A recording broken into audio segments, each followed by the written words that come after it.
Hi everyone, welcome back. I wanted to finish up Isaiah 49 today. We're at verse 7, and it's a bit of a long verse, so we could go into verse 8, but I think we'll just do one verse today. Let me read this out loud. Ko Amar Adonai, Goel Yisrael Kedosho, Livzo Nefesh Lit Lim Ta'ev Goy, Lakeved Moshelim, Melakim Yeru Vakamu. Sarim veyish tachavu, lama'an Adonai asher ne'eman, Kedosh Yisrael vayiv chareka. Okay, please pause the video and work on the verse yourself, see how much you can do. Okay, verse 7. Ko Amar Adonai, thus says the Lord, Goel, obviously active participle, masculine singular absolute, Goel Yisrael, so the one redeeming Israel, and Kedosho, his holy one. Liv Zoa Nefesh. This can be a little bit confusing to look at first. Baza as a verb means to despise, and from the vowels, you can see it's a cal-infinitive construct. This is probably the object of despising, so despising the soul, and it forms its own little phrase. The lamed at the front, I don't think that this is the purpose or result, which is most often what a lamed with an infinitive construct is. It means, thus says the Lord, the Redeemer of Israel, to one despised of soul. So it's an objective genitive. The nefesh is the one receiving the despising, and the lamed shows the object of speaking, to one despised of soul. And ta'av means to abominate. It's where the more common word to'eva, I think that's how you spell it, to'eva. The mem out front tells you it's a participle. It's a PL participle because you have a vocal shavah, and then normally the PL wants to double the ayin, but it can't, so it lengthens the preceding vowel. So despised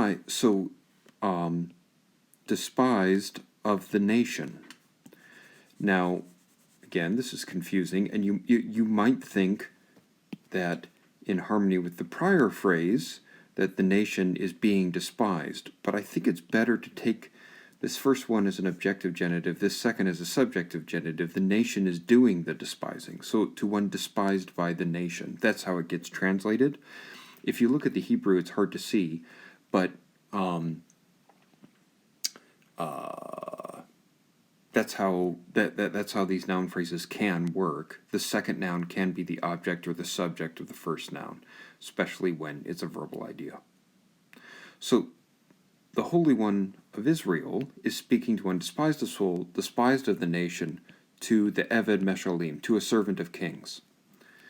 And this is what so this qualifies the addressee of the speech.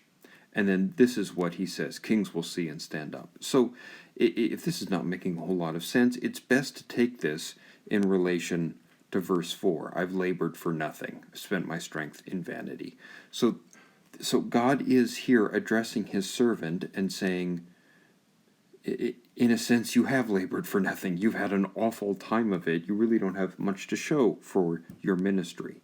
But in response, God says, kings will see and they will stand up. Sarim, princes, and they will bow down or worship, something like that.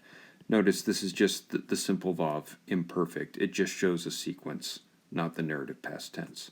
So kings is repeated twice to say, your present humiliated, despised position is going to be completely reversed. The most important people who were despising you and whom you had to serve, they're going to see and they're going to worship. So we get the addressee in the first line, we get the great reversal, and then we're obviously asking, why is this going to happen? Lema'an can mean for the sake of Yahweh, or we could just say because of Yahweh, who's faithful, the Holy One of Israel, and he has chosen you. So the last part of this individual servant's calling promises that however miserable his ministry is, there's coming a great reversal and vindication at the end. How this happens we don't yet know, and we're going to see both themes repeat in chapter 50, which is where we will turn next time. Thanks, everyone. Please leave a comment if there are any questions, or if I messed anything up, please let me know, as happens from time to time. Thanks so much. See you next time.